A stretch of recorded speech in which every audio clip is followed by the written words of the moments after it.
السلام علیکم five class آج ہم لوگ جو سبق پڑھنے جا رہے ہیں اس کا عنوان ہے میرا گاؤں میرا گھر۔ یہ گاؤں کے بارے میں ہے۔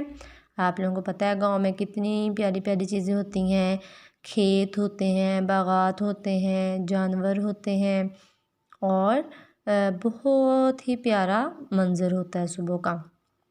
آج ہم لوگ جو ہیں اس کی بک ریڈنگ کریں گے، تو ہم اس کی ریڈنگ کرتے ہیں۔ میرا نام احمد ہے، میں ایک گاؤں میں رہتا ہوں۔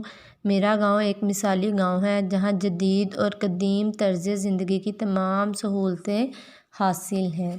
ٹھیک ہے، جدید ہوتا ہے نئی اور قدیم طرز ہوتا ہے پرانی۔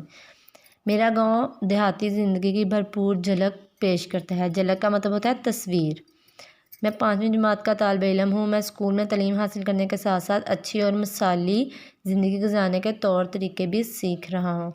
اس پیج کی آپ نے ریڈنگ کرنی ہے اور اہم الفاظ کو اسی طرح انڈر لائن کرنا ہے۔ نیکسٹ ہے پیج نمبر 47۔ اس کی بھی آپ لوگ بک ریڈنگ کریں گے اور پیج نمبر 48 ہے، اس کی بھی بک ریڈنگ کر کے اہم الفاظ کو انڈر لائن کریں گے اور اس کی لغت سے معنی لکھیں گے۔ نیکسٹ ہم آ جاتے ہیں 5 کلاس ایکٹیویٹیز کی طرف۔ سوال جواب ہیں۔ گاؤں کے لوگ گھر میں کون کون سے جانور پالتے ہیں؟ بھینس، گائے، بکری اور مرغیاں۔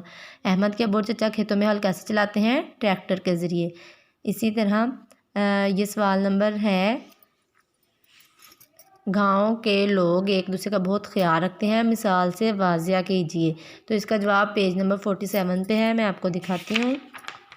یہاں سے لے کر یہاں تک ہے، یہ نشان لگایا ہوا ہے، یہ اس کا جواب ہے۔ ٹھیک ہے، باقی سوال بھی آپ لوگوں نے لکھنے بھی اور یاد بھی کرنے ہیں۔ نیکسٹ ہے ایکٹیویٹی نمبر 2۔ سبق کے مطابق درست الفاظ منتخب کر کے خالی جگہ پر کیجیے۔ میں اچھی اور مثالی زندگی گزارنے کے ڈیش بھی سیکھ رہا ہوں۔ سائنس یا طور طریقے، تو اس کا جواب ہے طور طریقے۔ بک ریڈنگ کریں گے، اچھے سے آپ لوگوں کو الفاظ اس کے لگا سکیں گے۔ ایکٹیویٹی نمبر 3 ہے درجہ الفاظ کے متضاد الفاظ تحریر کریں۔ چھوٹا، بڑا، پسند، ناپسند، گاؤں، شہر۔ باقی الفاظ کے بھی کریں گے۔ نیکسٹ ہے ایکٹیویٹی نمبر 4۔ دی گئی مثال کے مطابق فقرے کا زمانہ تبدیل کیجیے۔ ٹھیک ہے، میں اسکول جاتا ہوں، ہم اس کا زمانہ تبدیل کریں گے میں اسکول جاؤں گا۔ باقی بھی آپ اسی طرح کریں گے۔ ایکٹیویٹی نمبر 5 ہے ایسے الفاظ جن سے کسی کام کا کرنا یا ہونا ظاہر ہو فعل کہلاتا ہے، جبکہ کام کرنے والا فاعل کہلاتا ہے۔ مثلاً بیٹھا فعل ہے اور بیٹھنے والا فاعل ہے۔